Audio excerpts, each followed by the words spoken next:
it was absolute put out the fire. Panic. The building is burning, and they were doing their best to try to hold their composure.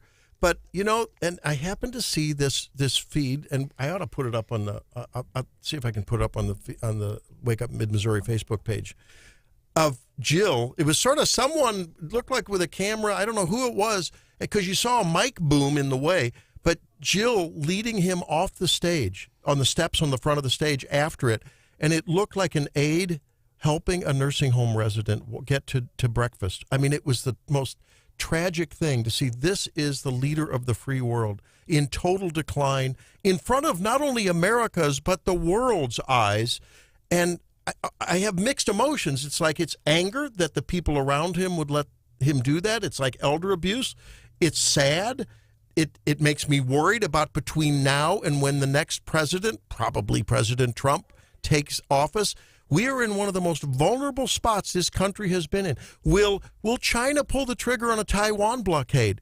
Will Iran finish their nuclear weapons program while they can? I don't know. Yeah, Burgum had a great answer in the spin room last night and said just that we are in danger for the next several months. And yeah, I mean, all of the world leaders, I mean, everyone in the entire world is going to see that and get it replayed all day. And yeah, if Trump's coming, and you can decide to do something today, or you can decide to do something in February. It's an easy choice if you're a crazy, awful other world leader that hates America. And I have to say, my partners here on Wake Up Mid-Missouri, and John, with all due respect, the ladies on this show not only hit it out of the park, but hit it out of the area. I don't know. The ball is still traveling somewhere. Maybe it's going to land in Canada. I don't know. Producer Hannah, Stephanie Bell, you guys did one hell of a job on that. It was a great event last night.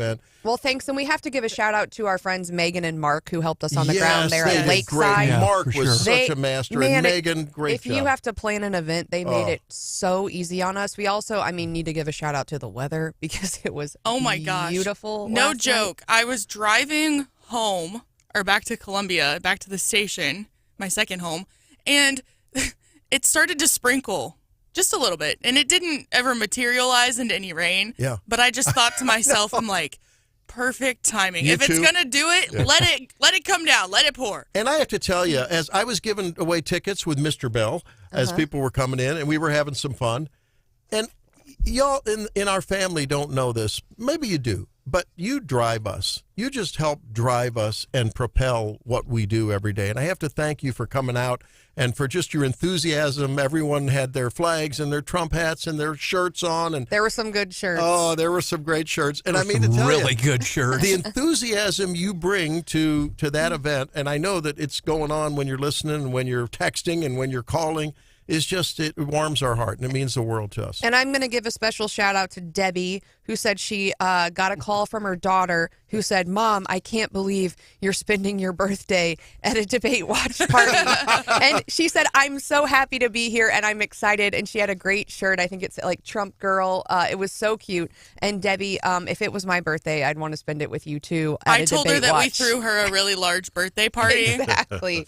But yeah, I mean, we talked to some folks, and we got shout outs from where they, we had people from Moberly and Boonville and Fulton and Columbia and Jeff City, and lots of candidates. I know Brian's covering that in his news. So it was fun.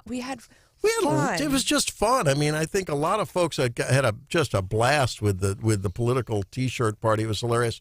Now, to let you know, we wanted to sort of do our own little bit of some both sides of the aisle analysis from independent, folks that are not part of the show every day. Mark Alford will join us at 6:35. He joins us once in a while, but from the Republican side, we'll see what Congressman Alford has to say. And then Elad Gross, who's a candidate for Attorney General, is going to be in at 8:10. He'll be in studio, actually. And he had a booth there. I have to ask him what's with the puppy. He's all about puppy mills, and I don't understand that, but I want to learn more. Well, I've got the story on that. The story is that and I'll have a story on Monday morning about that. I actually was going around talking to various candidates, but many people were asking the same thing and thought probably he loves puppies. That puppy that you saw with him last night has a broken leg, was rescued from a puppy mill. Okay. That would be his top priority. Shouldn't say the top priority. One of the top priorities as Attorney General. Is that why the dog's name is Liberty Bell?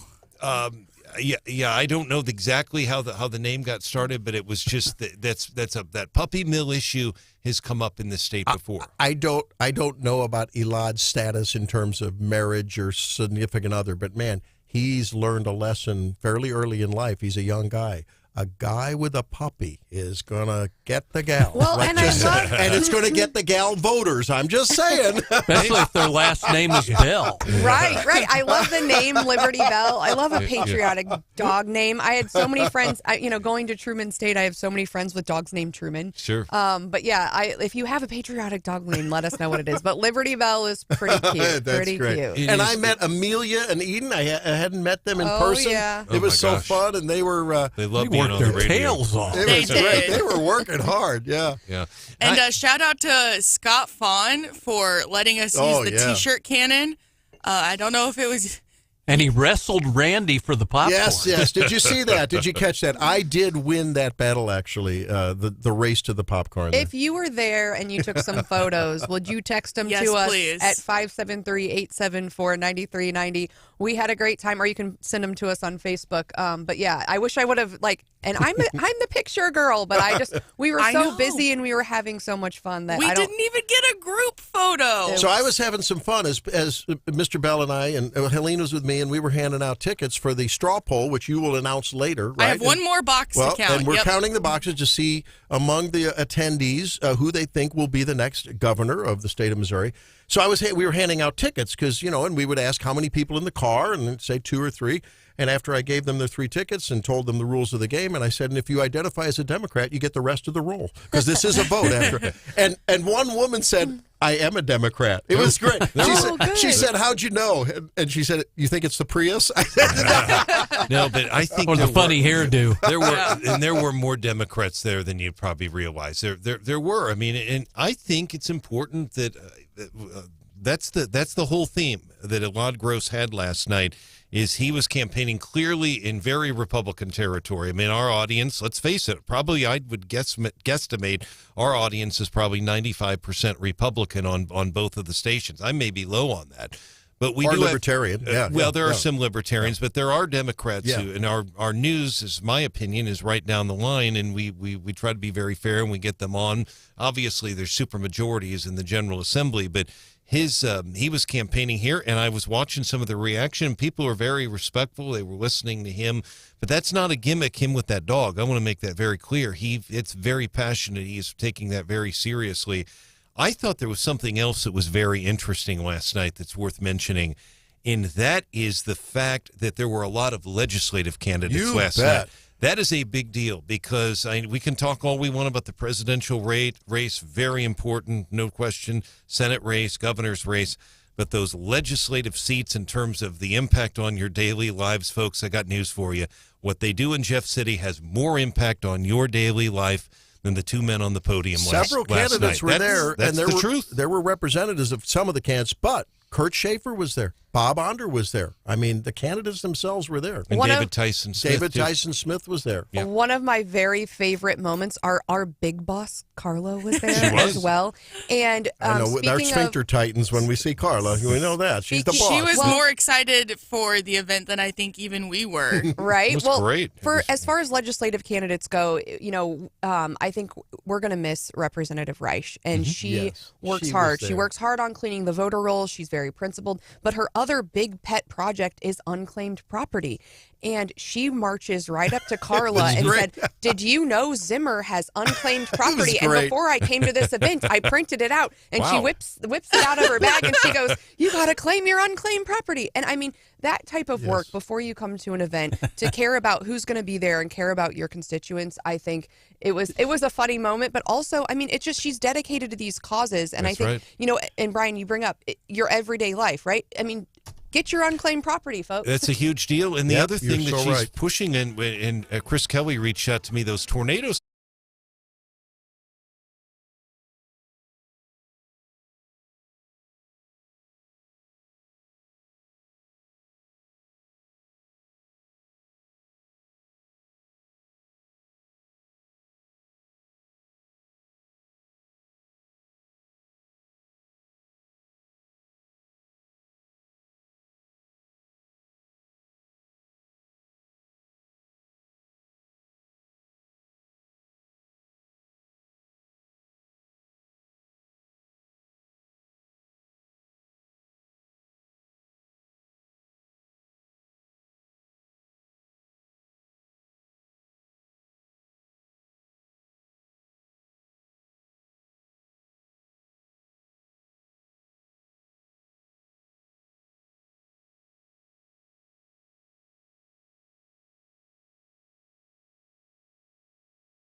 double down in the next few months. We're going to win this election.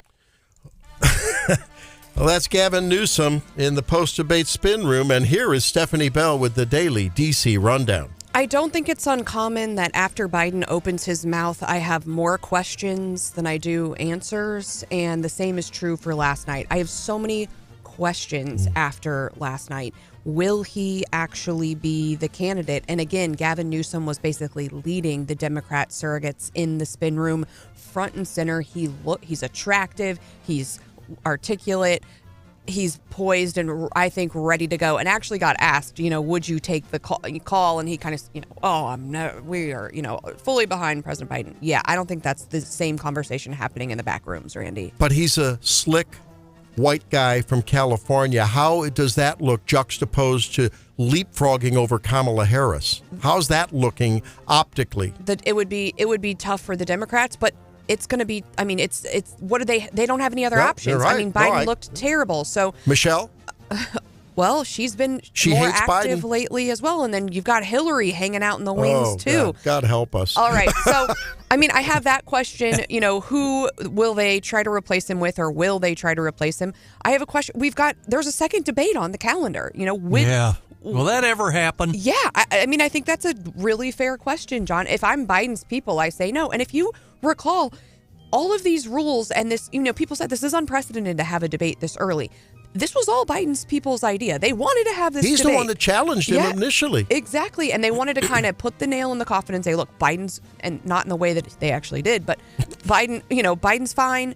He's the candidate. He's doing great. We'll juice him up. But just an absolutely terrible night. And then the other question that I kind of has been glossed over from last night is, Trump's VP was supposed to be there. We haven't had, That's right. What happened? Who was to that? even there? What was going on? I know Eric Schmidt was supposed to be there. I didn't really see a lot from him because the Biden thing's so bad. But we didn't really, we know we didn't get a pick from him last night. But I think he did he kind of faded into the background. Now, I think hopefully people will take time to kind of digest what Trump had to say. But I do feel bad for Trump in a way. And I think he could have performed better. Mm-hmm. But I think about it in a lawyer type context, and I would always rather have a formidable opponent. And when I get kind of somebody who's filing something that's crazy or that doesn't make sense, and I'm like, this is just a terrible argument, it's really hard to respond to because you just want to be like, that's like. So it can get your guard down? Yeah, and it's harder to. And so I think had somebody been up there to really push and punch and joust with Trump, he would have even looked better. And I think he just had to kind of be like, yeah. Yeah, you're right. Well, I don't.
gives me a twinge of discomfort when I say that, because I'm wondering, after the debate performance by Joe Biden last night, if when his people, a couple of sources told news outlets that the reason he had a raspy voice and was not with it, at least in the very beginning, he was super not with it, was because he had a cold.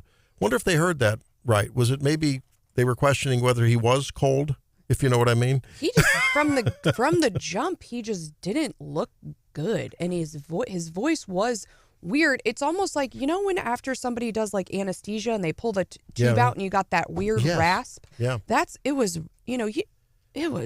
wasn't nasally like a cold. It was down in the throat like he had been intubated. If he had a cold, and if it was likely that cold would at least give the appearance of some problem and not appearing chipper, wouldn't you have gotten ahead of that? I mean, wouldn't you want to make sure in midweek say, hey, the president's got a cold, he's going to push through it, he's a strong man. Okay, and then people would have said, okay, so he's got a cold. But I think this was damage control. I can't parse it any other way. It was so weird. But maybe he did have a cold. I don't know.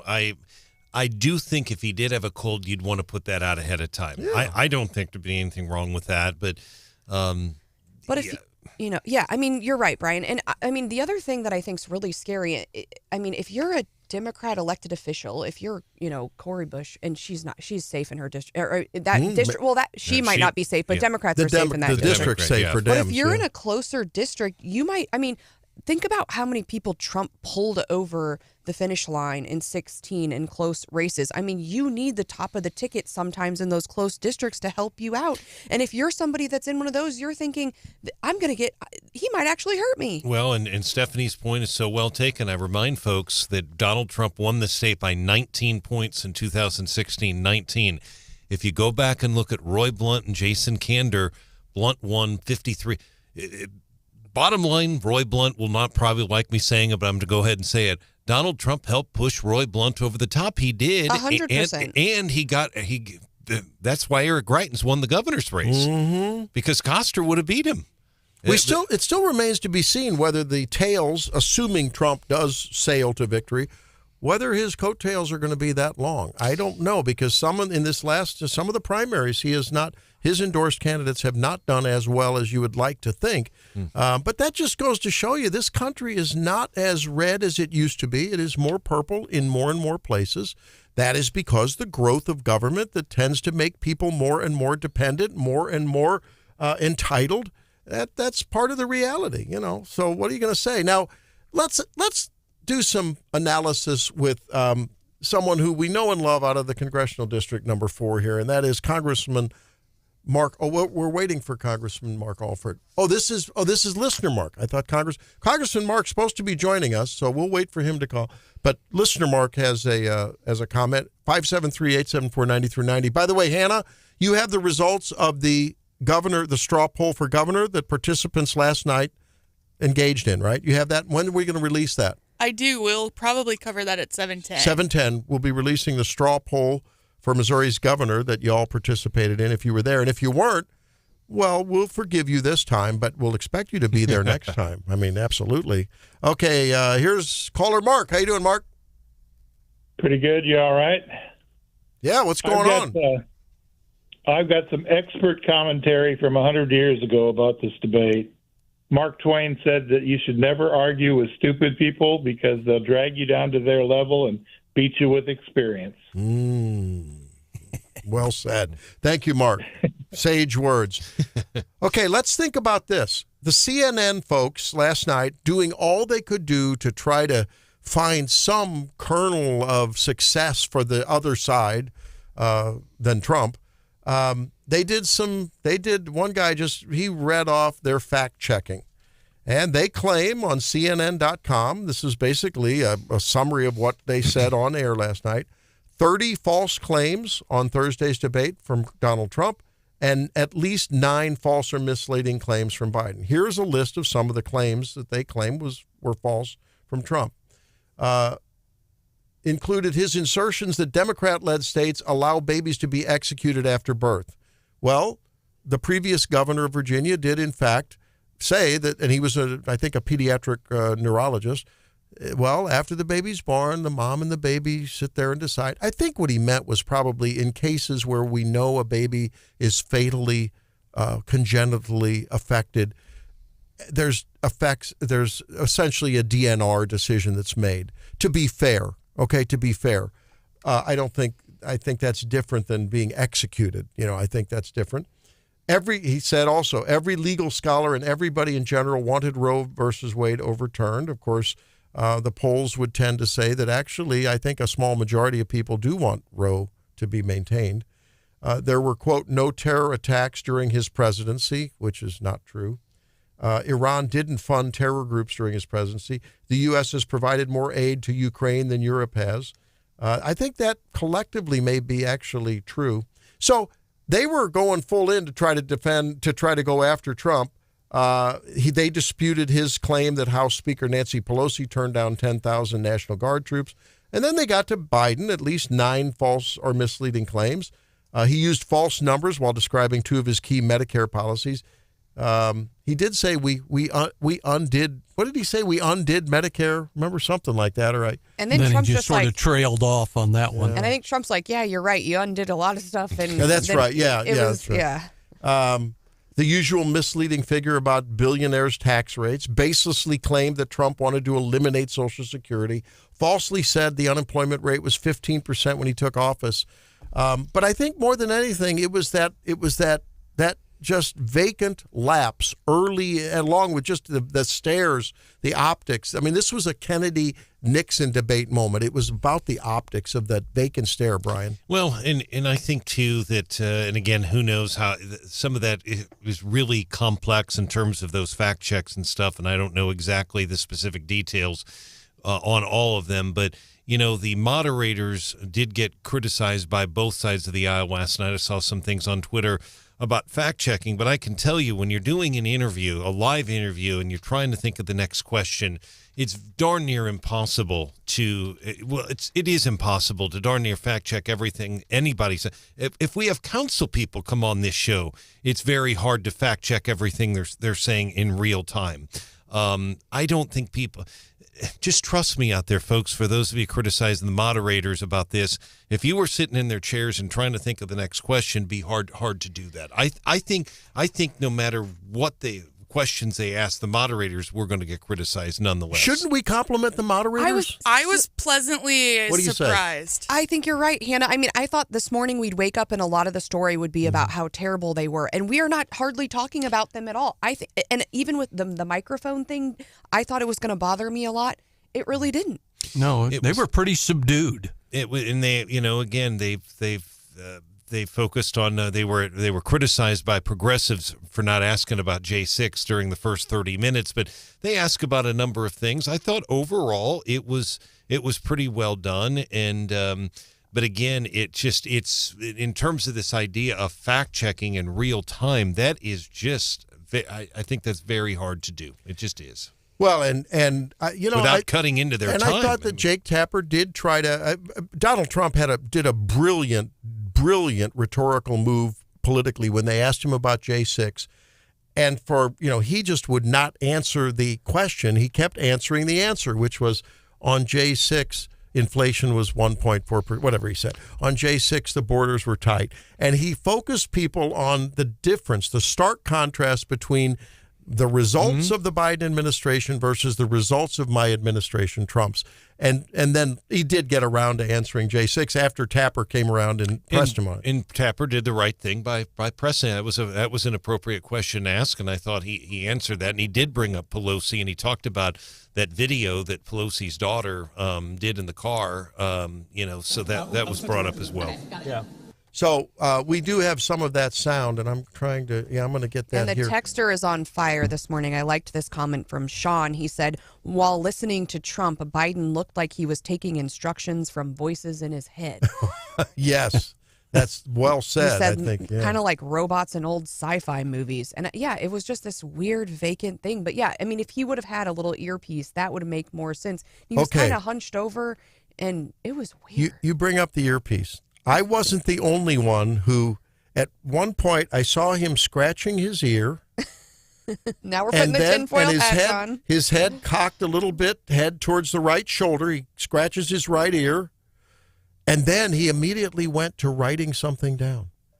And several of the people, I had to go and get refills on popcorn. And as I walked through, our friends, not one, not two, but at least half a dozen people said, he's got an earpiece.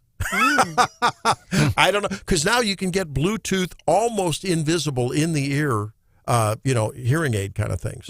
Maybe. I don't know. Surely they checked him before he went on stage. Yeah, right. CNN checked him, right. And note taking is like totally a ploy. I mean, if you're ever in a meeting and you're like, I have no idea what's going on, but I'm gonna look like I'm taking some notes and I'm following along. So maybe he was instructed. I don't know. He didn't seem to really know what was going on at all last night. Here's a little J6 from Donald Trump. On January 6th, we were respected all over the world. All over the world, we were respected. And then he comes in, and we're now laughed at. We're like a bunch of stupid people.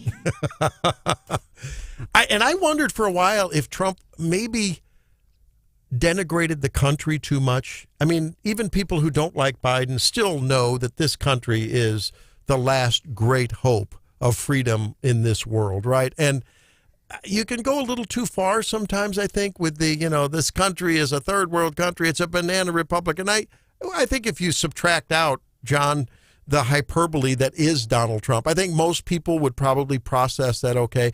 But he came close to the edge, I thought, couple times of putting the country down too much. But I think the one thing was a takeaway for a lot of the folks I was standing around talking with. It was just the A versus B of it when Biden walked out, kind of, as CNN even used the phrase, stiffly shuffled out to stand 8 feet from the former president and all. I think a lot of people kind of picked up on the playoff against the appearance of Donald Trump and the appearance of Joe Biden. And, as it progressed, I think Biden got a little bit better, at least as far as his appearance and his mannerisms went, like his meds were kicking in. If you follow the theory that there were some medications, and I could make an argument that a competent physician, I would rather see it done with a gerontologist or a neurologist or someone who has expertise in dementia and cognitive function. But in the context of a proper diagnosis, maybe a narcolepsy diagnosis, Parkinsonism, of course, dementia we've talked about, I could see regular maintenance meds that are on a schedule and maybe with a little twist of some lemon, on top of that cocktail, and that twist being given too close to the debate. Like, Doc, give it an hour early so it's fully kicked in. I don't know. I don't know why he suddenly got better. I mean, he did get better as the debate went on, Yeah, and I think that was the best, like the most favorable take in the spin room from the Democrats was, well, he took a while to warm up, but he did get better, but not by enough, I don't think. And how many literally seemed kind of artificially generated as we moved further into the debate. And that wasn't lost on our family members at Lakeside Ashland. That's right. That's right. Sure. And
votes. Those of you who were there last night on the straw poll for governor coming up at 7:10. And we had teased that we had some new merch that would be debuted at last night's event, and you are showing it off this morning. Oh, yeah. Proudly showing it off. A lot of you who were there Making walked airwaves away great again. with a shirt. Yeah, so That's another kind of mega. another kind of MAGA shirt. So Randy's shirt, if you're not watching the video feed, says, yeah, making airwaves great again. And it's got some of our station stuff on it. So it was fun. And I think a lot of the family members appreciated the good humor in that. And a lot of people got their photo with Trump. Again, if you were there and you took some photos, send them our way, 573-874-9390. It was good to meet Marissa, who we hear from frequently and who I really enjoy. She sent some great photos, and she brought along her fam. So thanks for that, Marissa. I was talking about how embarrassing it was for America to have the leader of the free world look so just out of touch. Paul says, wake up, Randy. The world does think we're a joke. Recall Joe speaking on the world stage. Then there's Kamala. We as a country voted for this. What does that say about the body politic? It says a lot. What does it say about the Democrat Party? People working with Joe Biden, I don't care what they say about he's strong and behind the scenes he's the guy that you've always known. They knew this. Why in the world did they let it come to this? And now there's panic. Yeah, I think one of the better takes I saw on Facebook this morning was basically just Lord have mercy. I mean, it's beyond. It's gotten to a place where it just is. It needs to stop. So let's ask this question though. So you're claiming in the Democrat side that Donald Trump and how many tens of millions of followers, 75, 80 million followers and voters for him, are a threat to democracy.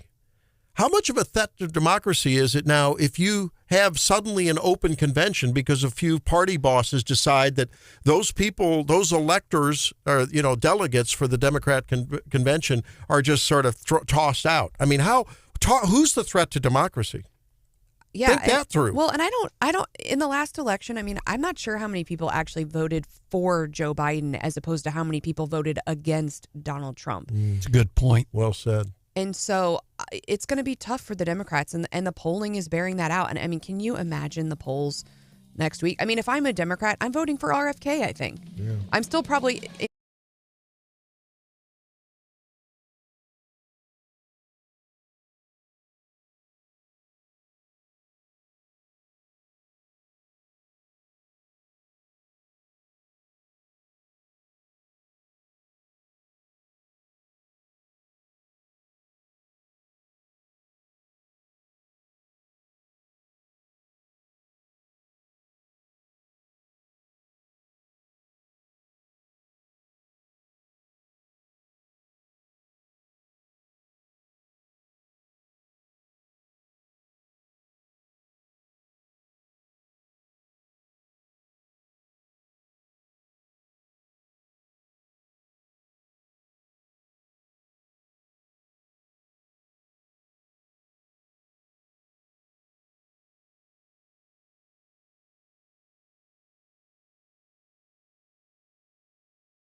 appreciate there were some homemade t-shirts There which I were. really enjoyed, and like lots of ones I hadn't seen before, and I feel like I've seen a lot of Trump It was t-shirts. great. It was really great.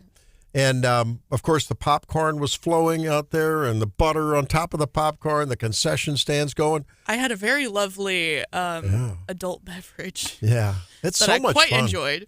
So Lakeside Ashland, a great place to hang out. I'm telling you, I am envious of the turf out there in the grass. It is like better than a Tempur-Pedic bed. Yeah, I mean, it's you could- amazing. Like a putting green. Oh, my is what gosh. it was like. They have a really nice sprinkler system. I do know that. But they also opened their zip line, Yeah. the Roaring Soaring Eagle or something, which actually, was really like coincidental and nice that they, did the Eagle for us. I don't think they really did. But last night was the first night it was open to the public. So a fun little It thing was for the great. Wake Up fam. And people were actually writing it. And like as the night went on and it got darker, there was all these lights on it. It was so was neat to neat. see.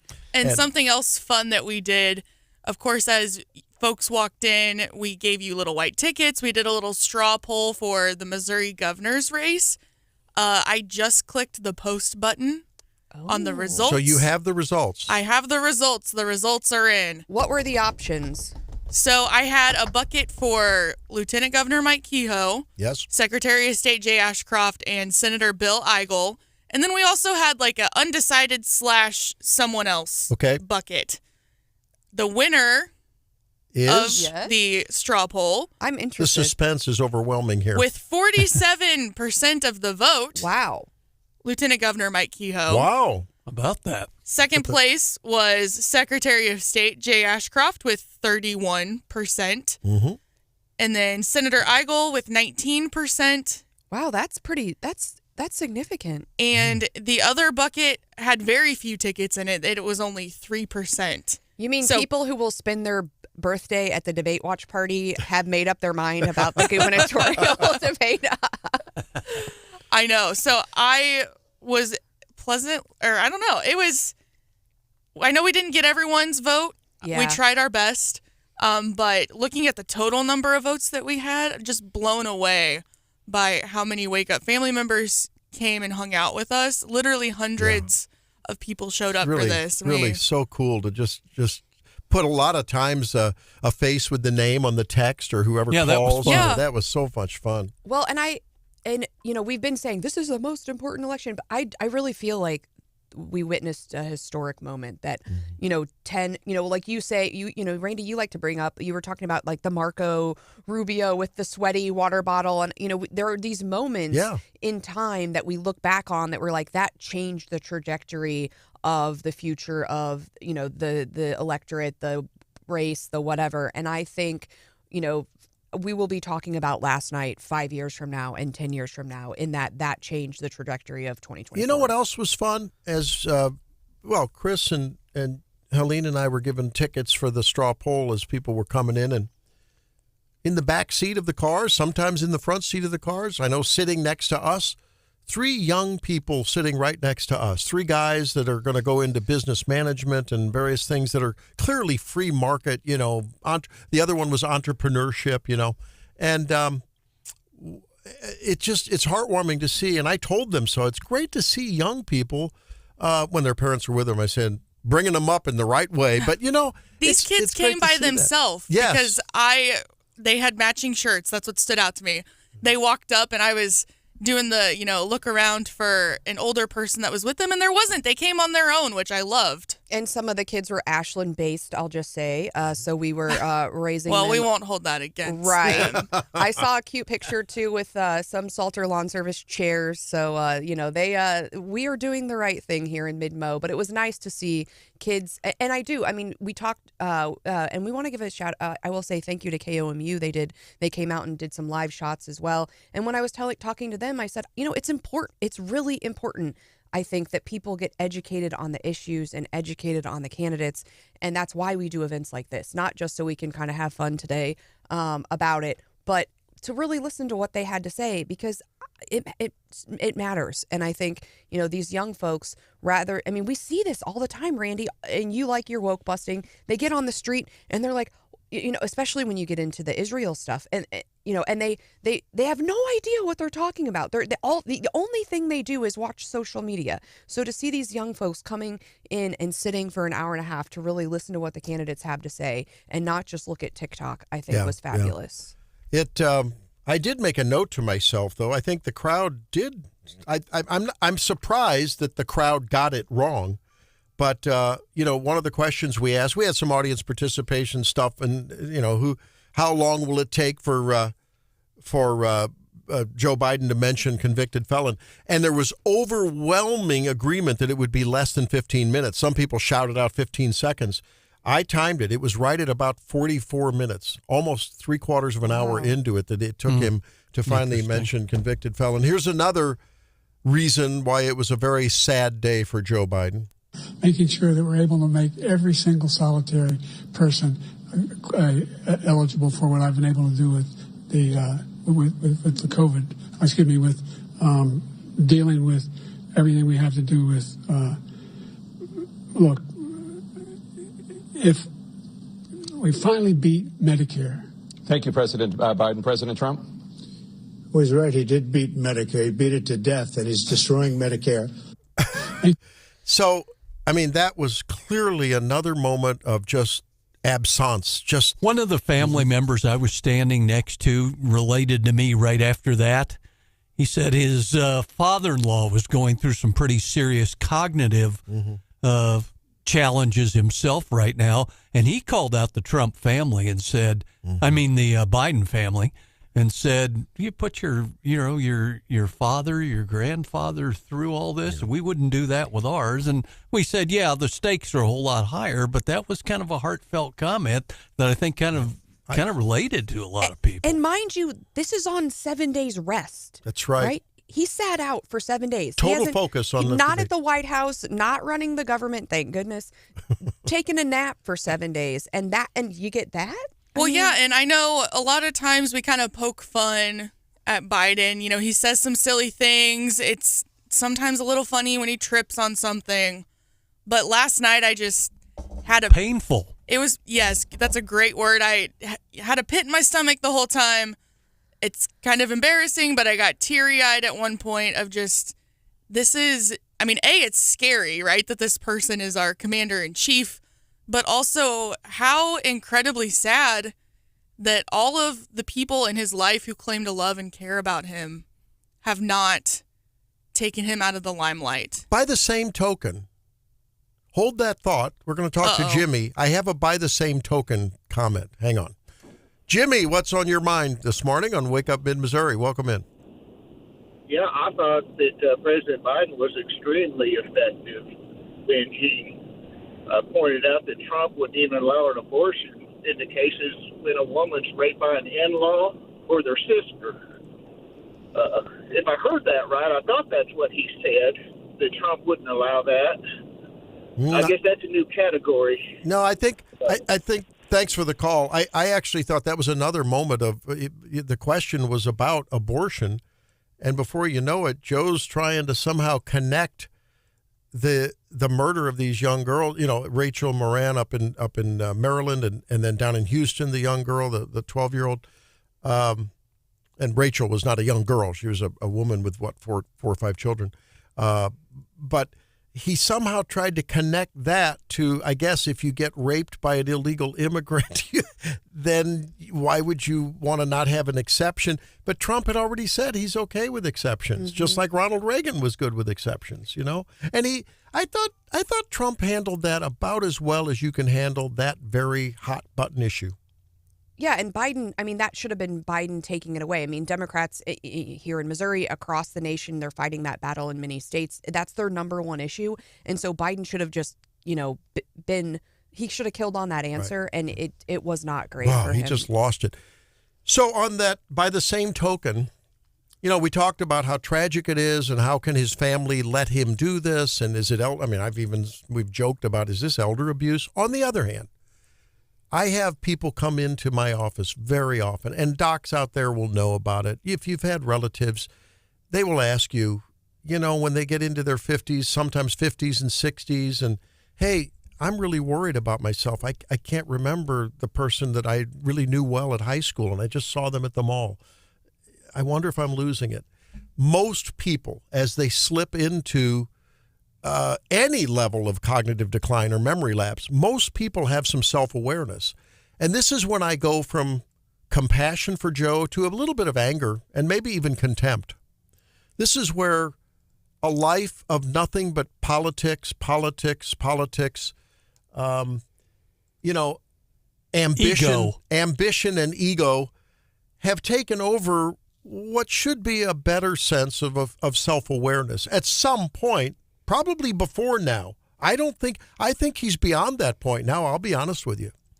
I think he's now so lost in his mind that he doesn't realize at this point how utterly incapable he is. But I think a year ago, 2 years ago, there probably was a point when he should have been asking, like, hey, remember when he said, I think, I'm going to consider about 1 term versus 2 terms? That's the point at which a cogent, sentient person with any sense of respect for himself, the dignity of the office, should have said, I'm just going to take this victory lap because I did this and I did this and I got the infrastructure and the chips and the whatever, and walk off into the sunset. That's where I hold him accountable. Now it's hard to do that because I think he's beyond that point. But I'm confident there was a point when Joe knew better and made the wrong decision.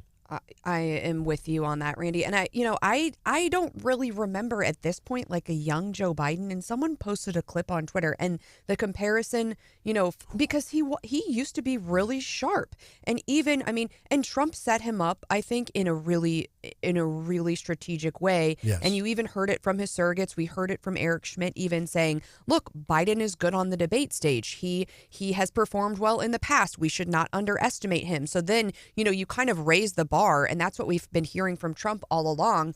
And then you see that last night. And then, we did. So Senator Schmidt was at the debate last night, and he was hanging out with all the VP hopefuls, which was exciting. Mm-hmm. We've got some fun sound on that, and we'll play that at 7:35 because you talk about like a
pumped up, including producer Hannah. And if up you're all watching, night.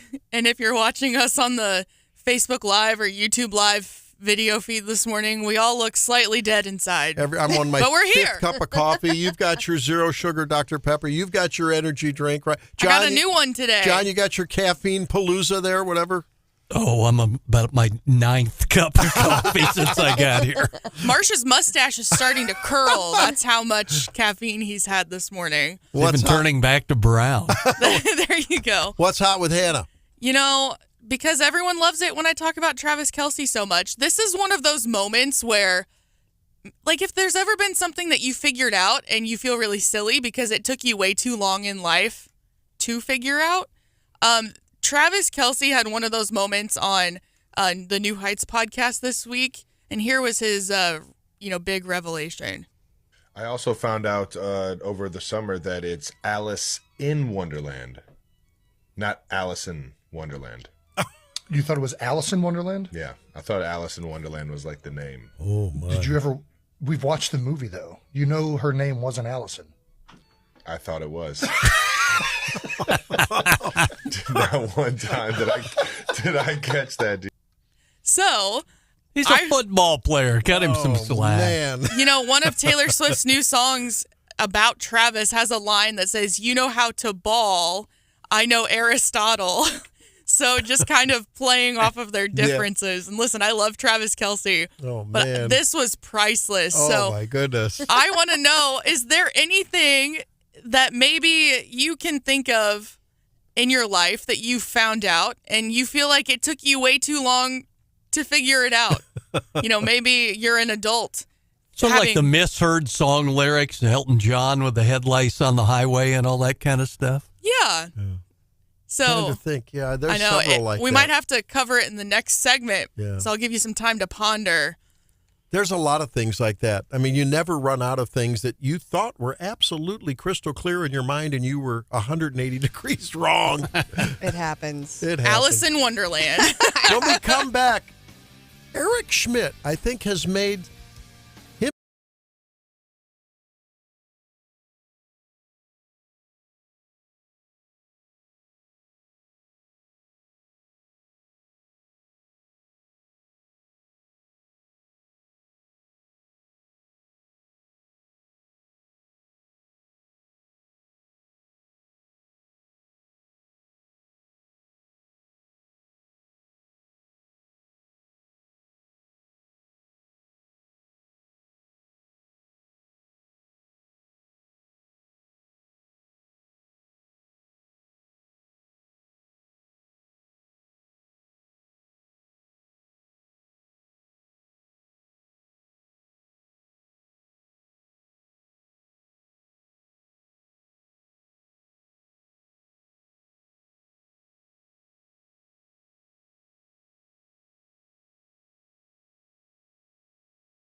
who better to do that than Congressman Mark Alford, who joins us now on Wake Up Mid-Missouri to analyze what I don't know if you agree, Congressman Alford, but this may be one of the most historic presidential debates in American history. What say you? Welcome in. Well, the debate between Nixon and Kennedy, I think, set a precedent, and Nixon, back in the days of black and white television, and his makeup was askew, and I think, that had something to do with him losing that race.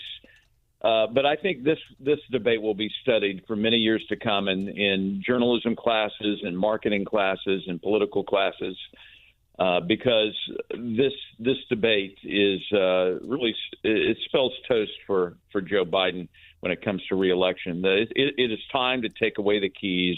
This man should not be driving this nation. Stephanie, Stephanie mentioned something earlier, Congressman Alford, that really I think is probably the big commentary that everyone has this morning. I wonder what your thoughts are.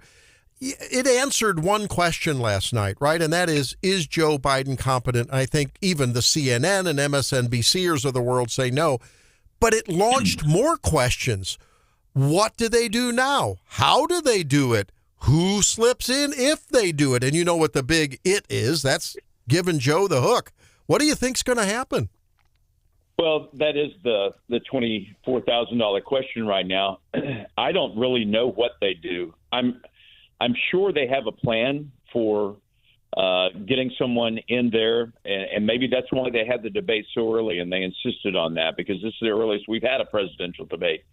To let him go out there, fall on his face, which I think is a shame. I think it's a shame that his wife was complicit in that. Jill Biden, who, I would never do that to someone I love, to put him in that position, but they did. I'm really more concerned now with the security and safety of our nation. I mean, we have evil people who want to do evil things to us. And I'm not just talking about the killers who Joe Biden's let in, and the drug dealers and the rapists. I'm talking about world leaders who want to annihilate the United States of America. And we have a guy who can obviously barely walk and can barely talk. And he has 30 seconds maximum to make a decision on a retaliatory nuclear strike should Putin or Xi Jinping try to hit us. And it's scary. I'm deeply concerned right now for our nation. Congressman, former president barely, Biden barely beat Trump in the battleground states, and we saw his approval rating, I think, going into this week well below 40% and all. What do you think's next? I mean, where is this all headed, and are you concerned about election security again? Well, I'm always concerned about election security. I think Missouri has moved in the right direction with voter ID laws. I know I've spoken with the Trump campaign. I've spoken with the head of the new head of RNC, Whatley. They are going to be out at polling places. They're going to have lawyers everywhere and people watching. And what happened last year, last cycle, 4 years ago, even if you do not think that the election was stolen, the fact is the 4 states circumvented the Constitution of the United States of America, and the executives changed the time, place, and manner for elections with ballot harvesting and boxes and mail-in voting, and that changed the election. And the Supreme Court did rule that was constitutional, but it was not. And I think American people have had enough of it. And I'm telling you right now, if Republicans listening right now, you must vote early. You've got to vote like your life depends on it, and you've got to get people to the polls, and we have to bank the vote. Do not wait on Election Day to get here to vote. Yeah, I mean, it's really important. I think, I've heard stories. People have car accidents. They have a sudden illness on Election Day. And it's like, if you can vote early and it's legal in your state, why not put that vote in? Let's pivot for just a moment off of the debate. And I know, you guys are approaching some really important spending decisions. And we usually are, at this point, are talking about government shutdowns. And that kind of puts the squeeze on decision making, but I know you're trying to get some stuff done early. I know there are talks happening. Give us an update on where we are on the budget talks. Yes, Stephanie, thank you for that question. Look, we are so far ahead of where we were last year. I'm proud of the way that our managers and our chairman and our speaker, our leader, have operated this time around. They have made it a priority. Tom Cole, the chair of the Appropriations Committee, said this is not going to happen again. What happened last year, where these appropriation bills did not get done on time, we went back for the in-district work period. We had to do a continuing resolution, another continuing resolution. We've got to stop operating that way. People here know that. It's kind of like a muscle memory thing, though. We are trying to regain that. Now, this is my freshman term. I don't remember what it was like when we used to get our work done before we went back to our district. But we're going to get not all of it done this time. But hopefully today we're voting on defense appropriations. It's a huge deal for Whiteman Air Force Base. We've got a lot of great things in there to get ready for the B-21 coming their way. We've got $144 million for new advanced individual training barracks at Fort Leonard Wood. The Secretary of the Army, Warmoth, has really taken attention. We got her to go down there. We need to keep Fort Leonard Wood open and expand the programs there, not collapse them. And she realizes that. So this is important to me, to our district. It's important to the state of Missouri. It's important to America that we get our work done and not have any more continuing resolutions. We're speaking with Congressman Mark Alford here in post-debate analysis, and there is the business of government to do as well. Congressman, I'm going to throw out a hypothetical, and I'd like you to say whether we're close or not. Mm-hmm. Last January 23, and going through for several months, even into, starting with Kevin McCarthy and all of the rancor over him, and then he's out, and then Mike Johnson's in, a lot of just contention within the conference there. It seems as though that has toned down. Is that just my perception, our perception, no, or has someone in the majority of the Republican caucus had a few nice civil conversations with the Gateses and the Greens, or have they realized it's really not to their advantage to do that? I don't know. I'd love for you to tell me the how, but is it true that what we're observing is a little more cohesion within the conference? I think you're exactly right. Our conference meetings are much more pleasurable now. There's not a lot of yelling and name calling.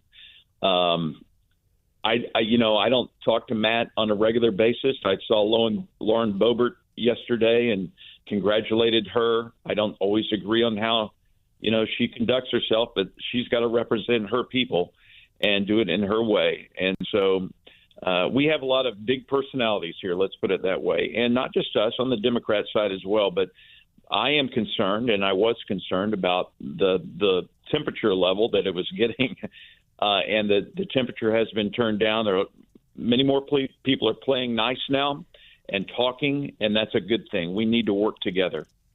All right. Well, that's great to hear. Final question. Have you noticed, being the professional communicator that you are, have you noticed a little moderation and more discipline in Donald Trump's style and his demeanor? I mean, the very fact he met with you and he met with the Senate seems to me like maybe some lessons learned from the first term and the loss in 2020. I think he learned a lot of lessons. And yes, in the last couple of weeks, and I'm sorry, these buzzers are going off now. We're about to get into session. But his tone and tenor has changed. And 2 weeks ago, today, I believe it was, he was here meeting with us at the Capitol Hill Club, and I was 10 feet away from him, and he spoke for an hour and 10 minutes. He was had some great stories to tell. He was just in a good mood. He's upbeat. And, on the campaign trail now, he's making a special point to go into some of these places that Republicans have not concentrated on in the past, places he may not win those states, but he still wants people to know that he cares about them and he wants to listen. And I think Donald Trump is doing a better job now of listening, looking people in the eye. He's always, if you meet with him one-on-one, he is a warm person, believe it or not. and he asked about your wife, and he wants to know how things are going. He's starting to show that on the campaign trail, and I think that's what's been missing, and I applaud him for making that improvement. Well, it's great to see, and it was great to see him mostly last evening. Watch Joe just self-immolate and stand by. You know, it was great to see. Hey, thanks for being. He did have great restraint. He did. Hey, thanks for being with us. We know you have to get to the business of governing. We thank you for your analysis this morning, and look forward to our next conversation, Congressman Mark Alford. Well, thank you. Always appreciate the time with you. God bless you, and we'll see you soon. All right, take care. There he is. Well, it's interesting to hear the congressman say, indeed, I think they've learned, whether they're on the more moderate side or on the more Gates and Boebert side, unity gets you a lot further than division within your own team, whether it's baseball or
Santino's Pizzeria had 2 signs posted reading, "Now hiring non-stupid people."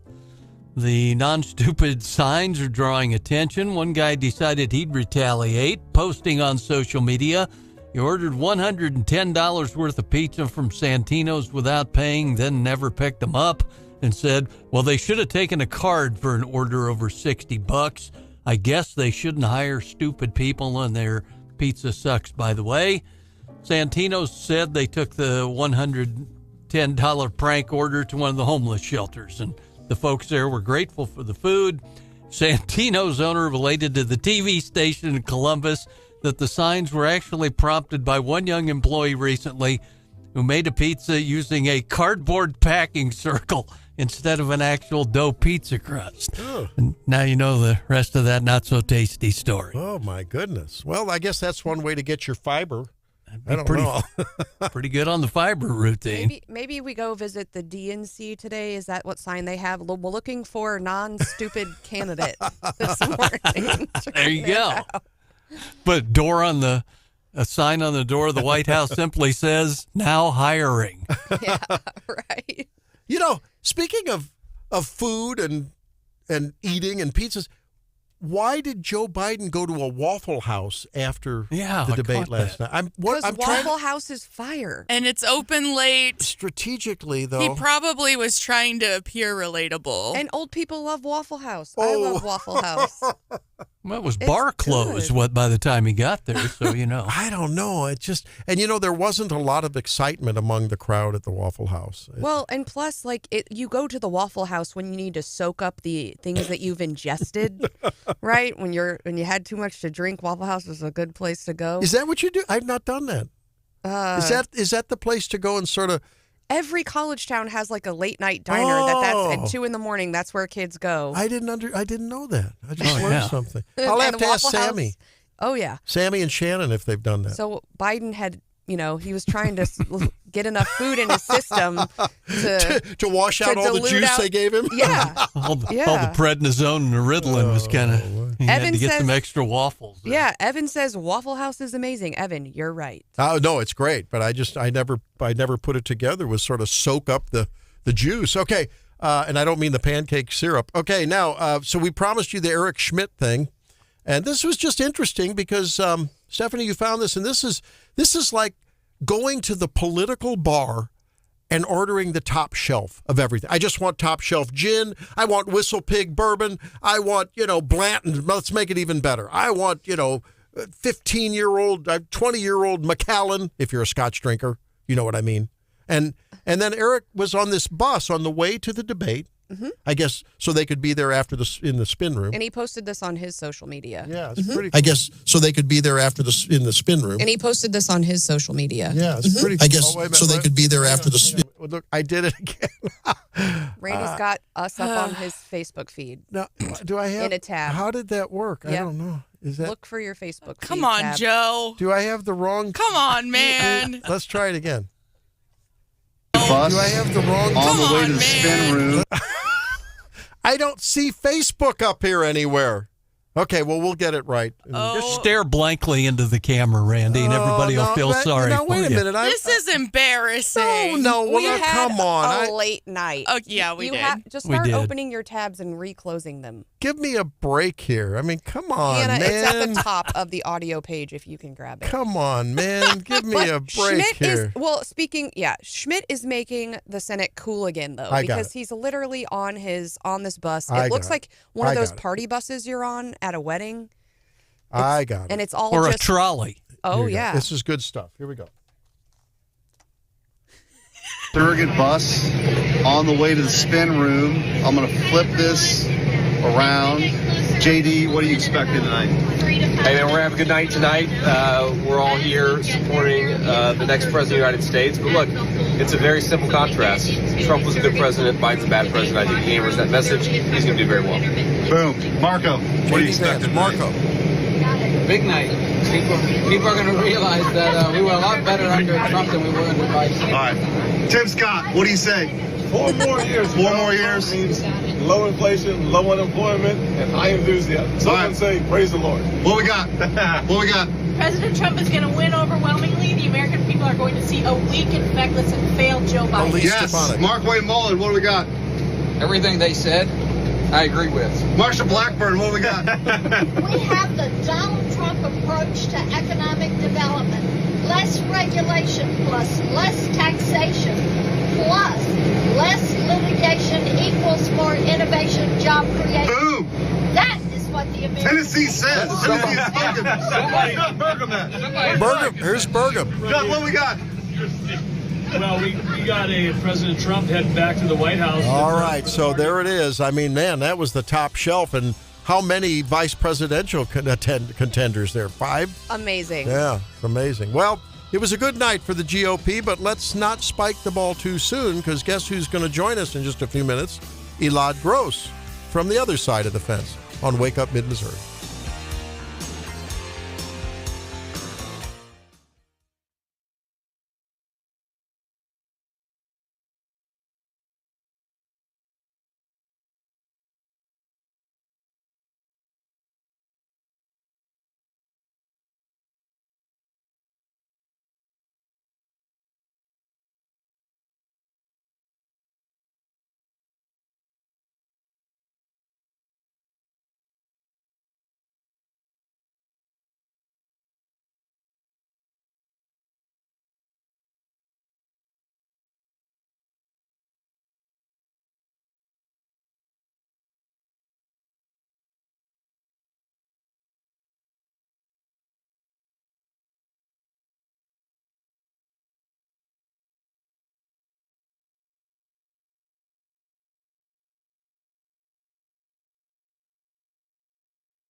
Broadcasting live from the Zimmer Communications World Headquarters. This is Wake Up Mid-Missouri. Get ready, pal. Here's your host, Randy Tobler.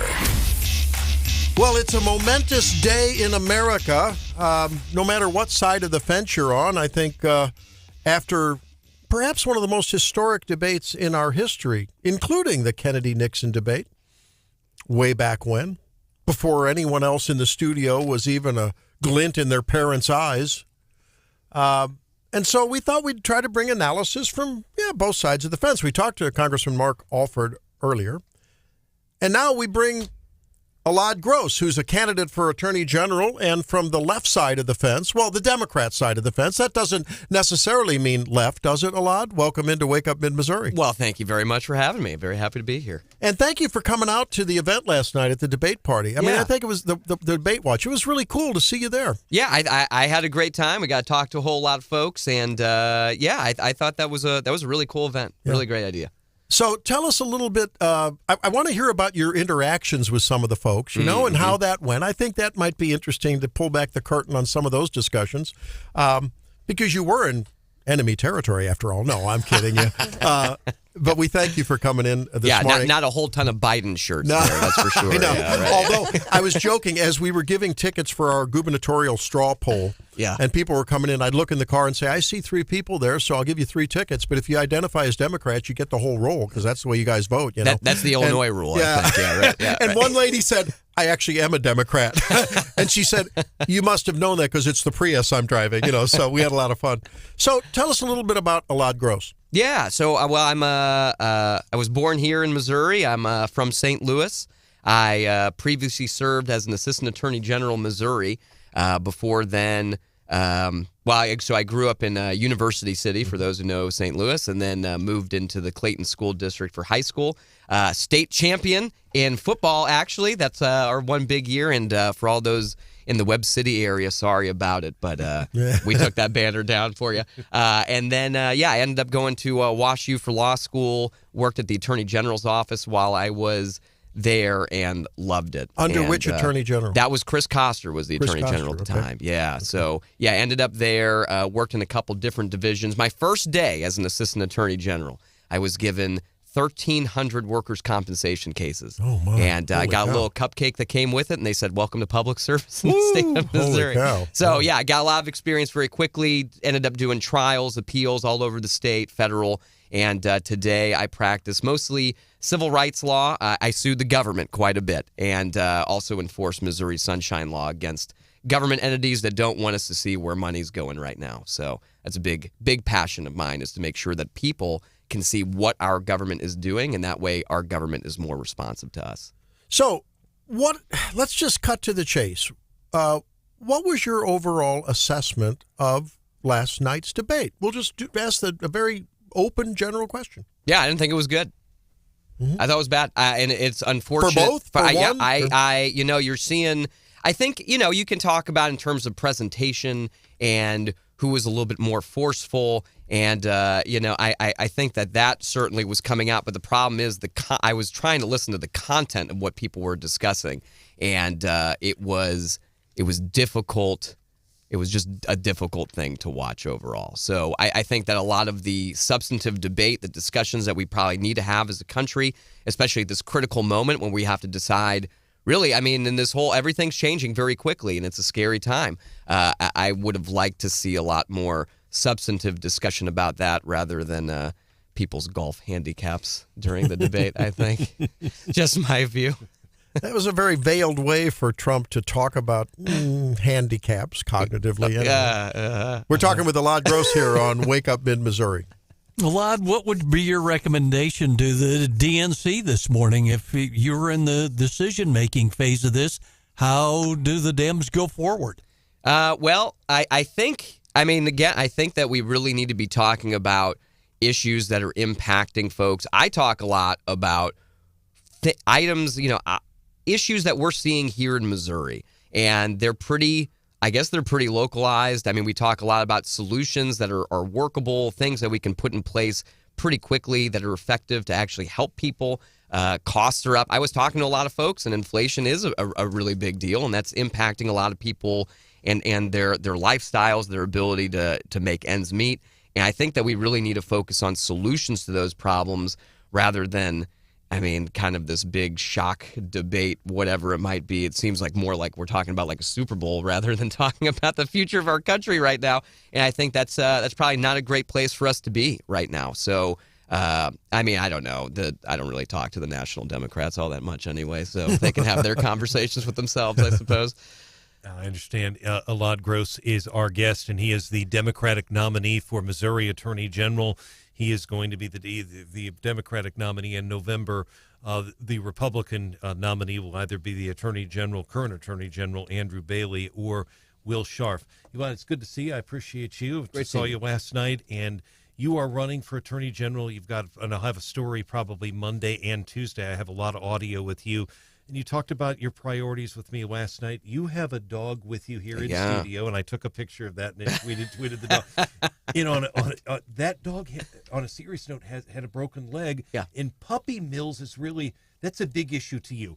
You gave me some statistics last night. I'd like you to elaborate on that, about how Missouri ranks with puppy mills and what you do as Attorney General to try to crack down. Yeah. I think it's a big deal for a lot of folks, and we have this big sign on the truck, and it says "End puppy mills, vote Elad," and it's got a big picture of her because she's way more popular than me.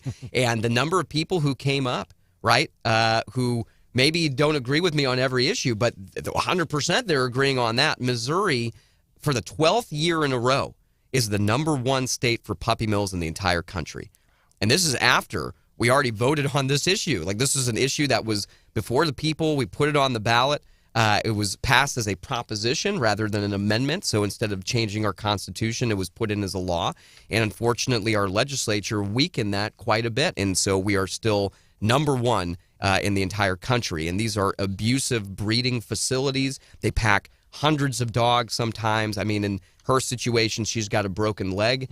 So, you have an injury and they don't care as long as you keep producing puppies. They found her with 4 when they rescued her.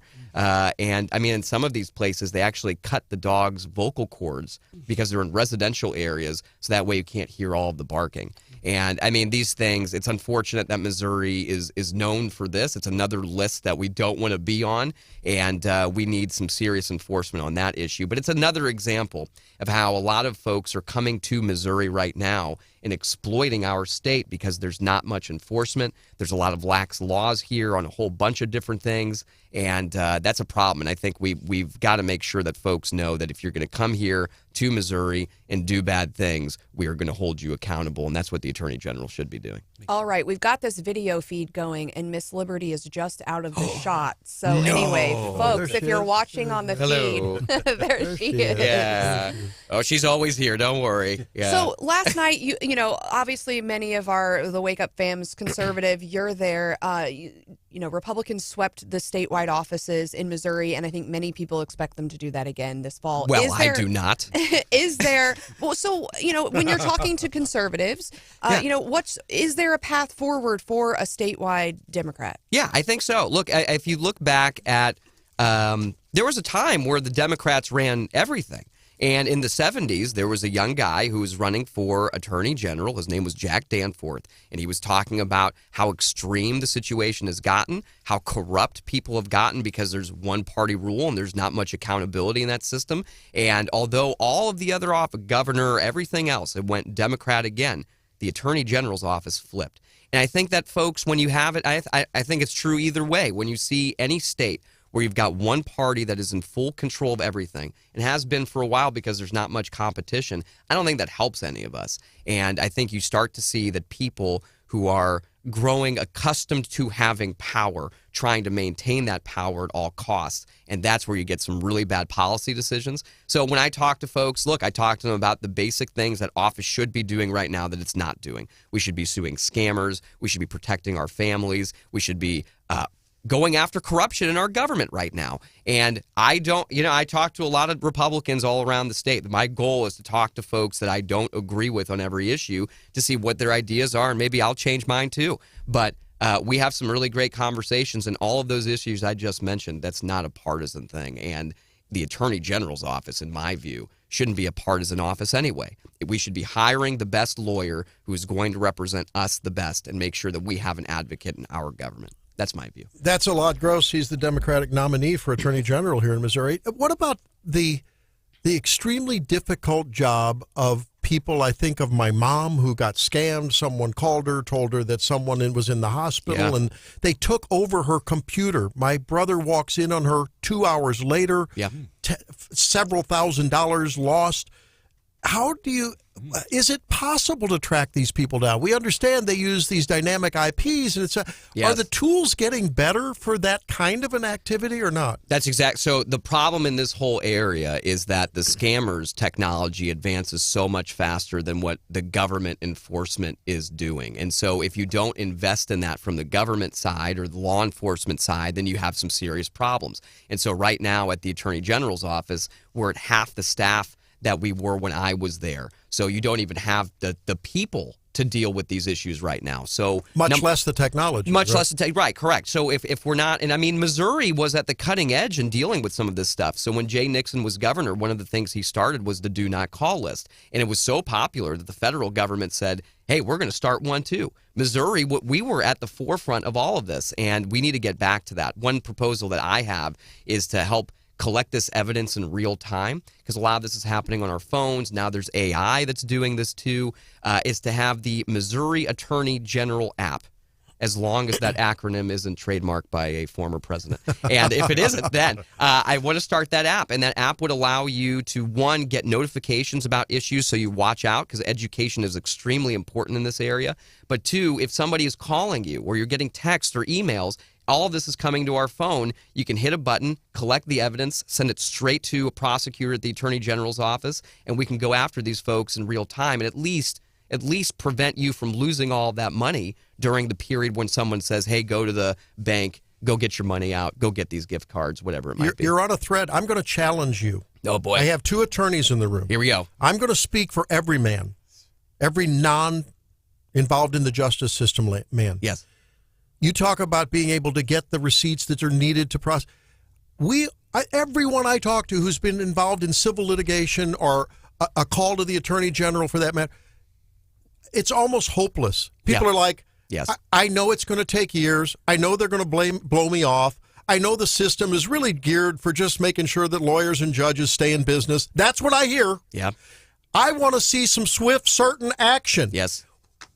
What can you do to reassure us that under your leadership, something's going to change and something's going to get done, rather than we have to respect the process. We need to change the excuse me process. Yeah. I mean, I was all right there with you. Look, I've had a lot of my job is to sue the government right now. Okay, that's what I do. So I am extremely frustrated with where our government is in Missouri. I think most people really are, and I agree. I mean, it's you hear this right from all of these politicians, and they say all of the right things, and then we go vote, and then nothing changes, and we're just looking around. I mean, I've talked to folks in neighborhoods where, I was asking for somebody's vote, and he said, "I don't vote." And I said, why? And he just looked around, and the building to his left was vacant, and the building to his right was collapsing. Mm-hmm. And the guy was eating some noodles before he went to his second job because he's trying to make ends meet. And what am I going to tell that guy? I mean, I agree, So I think what we need to look at is beyond just these talking points and everything that people are saying. You got to look at what these folks have done. And I have spent my career since the attorney, even in the Attorney General's office, trying to represent Missourians against a corrupt government to make sure it's working better for us. And if you really want to see something different from what we're doing right now than what anybody, honestly, it's a lot of statewide and it doesn't really matter where. You go to our website, and you're going to see right there, it says you can submit your ideas for Missouri. But above that, you're going to see 15 pretty darn detailed plans about exactly what I'm going to do on day one as Attorney General. And that means we're going to go after these folks very, very quickly. All right. Elad Gross, thank you for being with us. Thanks for going.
I There you should have. go. We always Bellception. we always joked if I had twins, they'd be Liberty Bell and Taco Bell, right?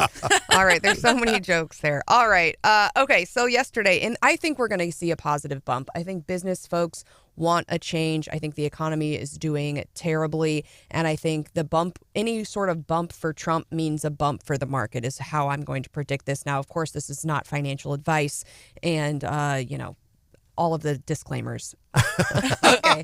But yesterday, the markets finished in the green. All of them closed positively. We were seeing, as far as the various sectors go, we saw some pretty big gains by communication services, consumer discretionary, and real estate. And so that's why we were seeing a good day in the market. What we are seeing this morning is the Dow is sitting at just about even, and we're seeing bumps for the S&P and NASDAQ as the market prepares to open. And I suspect it's going to be a good. Yeah. DJT shares are up too. Did you see that? Yeah. And maybe Truth Social will take off. It could just be a good day all the way around. Well, we're going to talk a little bit of food. We're feeling hungry this morning. We were up late. We are hungry. We didn't get a chance to go to the Waffle House. We have the munchies, but it's not because we were at the dispensary, right? Right. And yesterday I sent this. We talked a little bit about McDonald's they're doing a new $5 meal. And I prefer Taco Bell. I think it's wonderful. If you don't, you're wrong. But it's McDonald's $5 meal is creating some marketplace competition, and everyone's coming out with something similar. Taco Bell dropped a $7 Lux Cravings box. Whoa. Comes with a lot. Medium drink, a beefy 5-layer burrito, double stack taco, chalupa supreme taco, and chips with nacho cheese. If you ordered that all separately, this is a 55% discount. This is what I'm having for dinner tonight. So you might, I can feed my whole family. You might say we have some gas wars.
winners and losers of the week. And I imagine there are a lot of folks on people's short and very long list after this momentous week.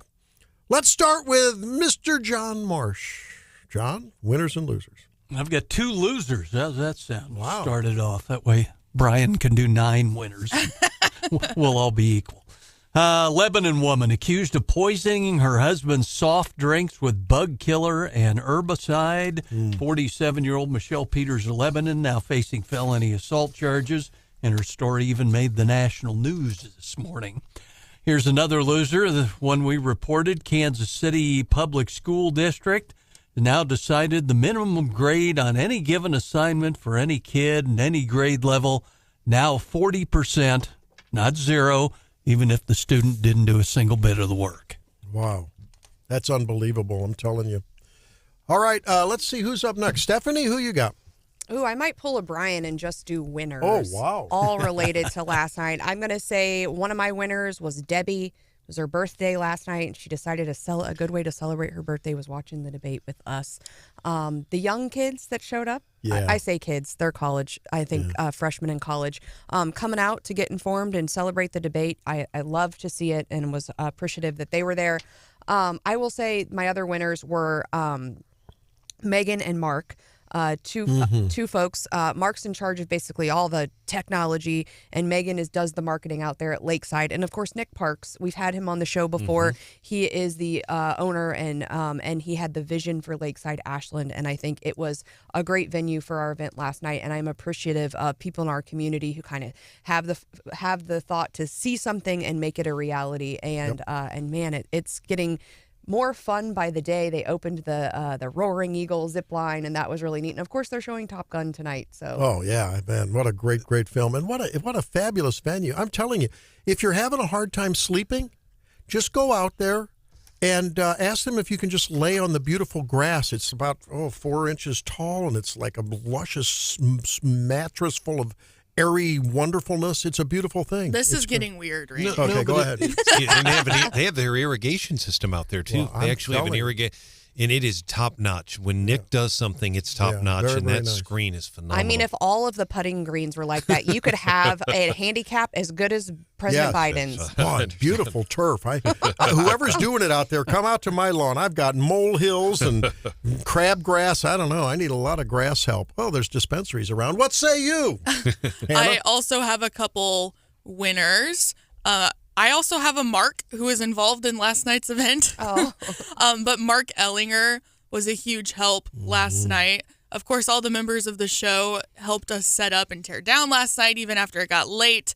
But Mark Ellinger, didn't, quote, have to stay. And he was just a ton of help. And so thank you to Mark Ellinger for helping out last night. I know he stayed quite a bit longer than he intended to, so it was greatly appreciated. I have another winner, and she is from the St. Louis area. Her name is Maddie DiMaria. Might be pronouncing that wrong. But she was named the Gatorade Player of the Year for the sport of soccer. And what's unique about Maddie is she is the first freshman in high school to ever win the Gatorade Player of the Year award. And if you're not familiar with that one, it's one of the top awards that a high school athlete can receive. They award one athlete per one of the major sports every year. When I was in high school, one of the girls on our softball team was recognized as one of the Gatorade Player of the Years. And so it's a big deal. Missouri girl. And for her to be the first freshman to ever win this award is pretty cool. That's awesome. That is neat. That is cool. And some incredible number of, I heard that story on KMOX the other day, and when I was taking care of Mom, and some incredible number of goals I forgot how many goals she scored, but just phenomenal. Yeah, she's from Afton, yes, which is in the St. Louis area. You're excused for listening to another radio station. You were home with Mom. You're home with Mom. I That's normally okay. have the, I'm trust kidding me, you. I I'm have the kidding you. eagle I'm on, kidding. yes. All right. So I'm going to play the evidence that supports my nomination for actually a winner, which is going to surprise you. And my job now is to be really honest. Joe Biden had one thing he had to do tonight, and he didn't do it. That's former Senator Claire McCaskill, and she called a ball and a strike there, and it was a strike against Joe Biden. So I have to give it to her. I mean, she called it the way it is. So she is a bit of a winner, but, some serious winners are all the folks that showed up last night. I really want to thank all of you. It was just so fun to have the whole gang there and the enthusiasm, not only for the debate watch, but just for this country and the patriotic themes that I saw. It warmed my heart. I mean, it really did warm my heart. Marissa's shoes. She even had patriotic shoes. Marissa was Those were great. I awesome. know. Marissa Hagler. Yeah, it was She's fantastic. awesome. And I had never met Marissa personally, face to face. We talked to her on the air, but it was great to meet her and so many of you. And to Chief Young of the Ashland Police and several others of his folks there, police officers, as well as I saw a highway patrol car coming through. I saw other. So thank you very much for, the security and just having a presence there. It was great because we do live in a very polarized and very, a society that seems to be okay with acting out. And it was great to have you there. And I think the losers, there's a group of losers, and collectively, those are the people around Joe Biden that should have known better. All right. Brian, it's a Feel Good Friday. We can always count on you for a lot of winners. I've got 3 winners here. I'm going to start with our listeners. Touch on a kind of a different angle there, but our listeners, incredible job last night. I met the lady that runs the Pierpont General Store. She's a fan of the show, loves the news, met a couple of their relatives as well. I want to say Connie was the other lady's name that was there, but they loved the show and really loved the newscast too. Really appreciate the kind words. So good to meet them. Another winner here, the candidates who all showed up in both parties. Obviously, most of those were Republicans, but Elad Gross, you have to give him a lot of credit. I'd say probably 85% of that audience last night was Republican. You could tell by the claps when former President Trump was talking, but Mr. Gross was there, and Randy, you referenced the security. The security was there, but the bottom line is there were no incidents. People were very respectful, even though they may not agree with everything on Mr. Gross. I thought, at least what I observed, everything was very respectful, and quite a few of them agreed with him, by the way, on the puppy mill. So, again, congratulations to everybody. I thought civility is a big deal, and I thought that was great. So big on that. And the last one, don't want to get a little choked up, but my mother, taking care of my mother last week, she had another fall, and we're dealing with that with this early dementia and the stroke. And she thought she broke her tailbone the other night, so I was in the emergency room at St. John's Mercy. It's late at night into the next morning, about 1 o'clock in the morning. And the staff there did a phenomenal job with her. It took a security guard, me, and a nurse to get her out to the car. She was struggling, doing better. But Mercy Hospital in St. Louis, I know they're not in our area, but they did a wonderful job, and I appreciate them being so attentive. Folks, there's a reason why people need pain medication. And when you think your tailbone is broken, and they were able to help her get something to kill some of that pain. So thank you. This is one of the frustrating things that I think all of us realize that at some point we need a limited government, but it's not too far that it becomes a way too intrusive government. And the government who, whether it's in good faith or whether it's just a power gone wild, I don't know. But the government that went overboard in trying to, quote, protect people from, quote, doctors overprescribing opioids. What's happened is now the pendulum has swung so far the other way. Doctors live in fear of their licenses because of the power and the tyranny that we see the government can exist. We see it with the Trump prosecutions. We see it, I think at a closer level too. And it's so sad that so many doctors feel so threatened, rightfully so, that they won't give adequate pain control now. It breaks my heart. Well, and I understand what you're saying. And it's a shame. The political side, I know exactly what you're saying, but when you're 80 years old and you hit a walker that hard and you think you may have broken your tailbone, the pain can be excruciating. So for those of you who might be democratically inclined and you've bought the hook, line, and sinker that the government's looking out for your health care, this is one very palpable reason to not vote for a government that thinks they know how they can treat your grandma, your mother, your husband, your wife, your daughter or son better than the physician, the PA, the nurse, whoever's doing that treatment. Think again. Don't get the government into your health care. Boy, the debate from PDMP returns. Kind of the same thing, but the doctor did help her get a little bit of that, just to make sure people know that. I'm glad to hear that, and the peace of mind when you can get that good care that you need. I think. Well, we should mention that we do have technically another winner today. Hannah conducted a straw poll yesterday. Yes, and so we actually have a winner of our straw poll, and I wasn't so sure how this whole thing was going to shake out, but it was a clear winner last night. I find that interesting, Hannah. Give those numbers again. So coming in first place was Lieutenant Governor Mike Kehoe. He had 47% of the vote. Secretary of State Jay Ashcroft, 31%. Senator Bill Eigel, 19%. And then 3% were undecided or were voting for someone who was not one of those candidates. And these were everyone who showed up to the debate watch. We tried to give them a ticket. We missed a couple people, but there were hundreds of votes submitted. Yeah. So interesting. That's very, very interesting. That's surprising to me. I wouldn't have expected that much of a spread. I would have thought it would have been a little closer. Well, I know folks are disagreeing on the Wake Up Mid-Missouri Facebook page. I have a picture posted of the results.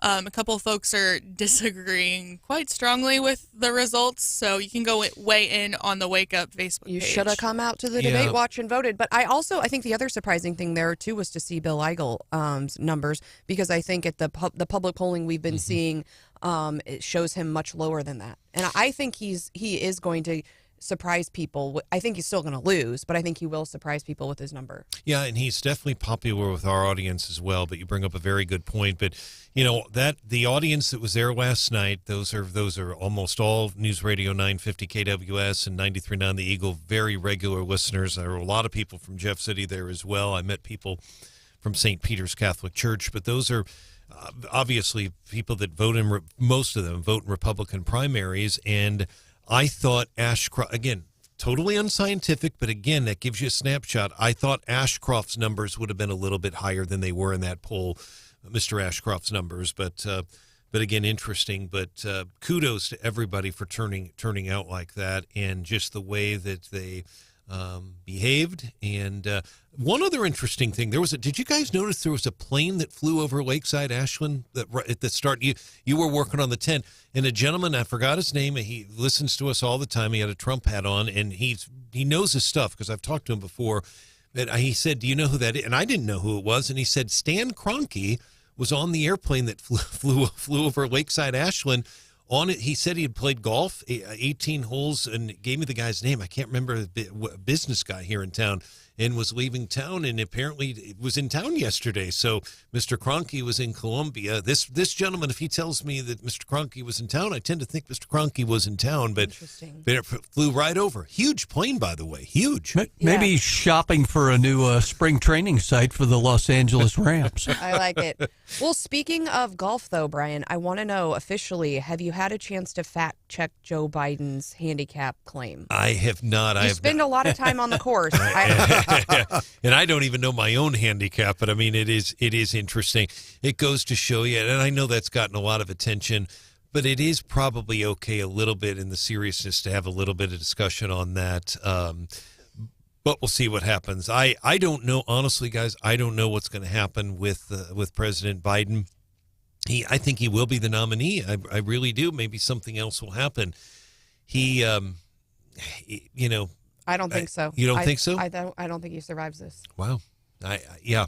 A lot of folks are speculating on the texter this morning that essentially the Democrats put Joe Biden up on a silver platter by having him participate in the debate, and it was to show the country that he can't do it, so that they could slide in another candidate, and that's why this debate was so early. So I think it's all conspiracy and speculation at this point, but there are lots of people sharing that. So the word's gone out, or at least it's been a wink for the media to really pile on, get him out of there, give him the hook now, and let the damage be done, and then let's move forward with, is it Kamala, is it Gavin, is it Michelle, who is it? I don't know, but that's what they're saying. But they have to convince him. They have to convince him. Yes, because he makes ultimately it's his decision if he wants to stay as the nominee.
she's been hearing. She has been, and of course, she knows all things criminal trials, so I'm sure we'll be getting into that as well. One thing that's on my leftover plate is we've heard this week from Governor Parson. We are approaching the end of the state's fiscal year. We have not seen his line item vetoes on that budget. He has identified what he says hundreds of earmarks in the budget, and is expecting to do hundreds of line item vetoes.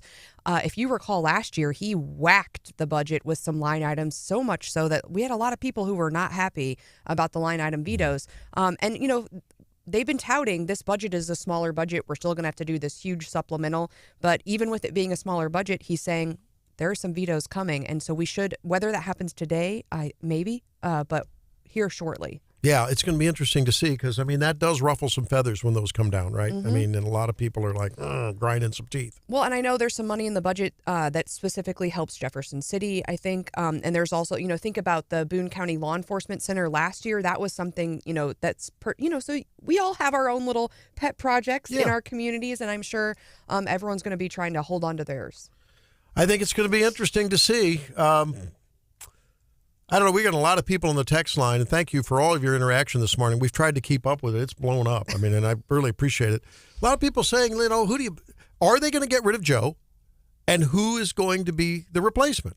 I'm going to say yes, and Michelle Obama. Stephanie? How many days is it going to take? I mean, when is their convention? It's coming up quick. You think they're going to do it?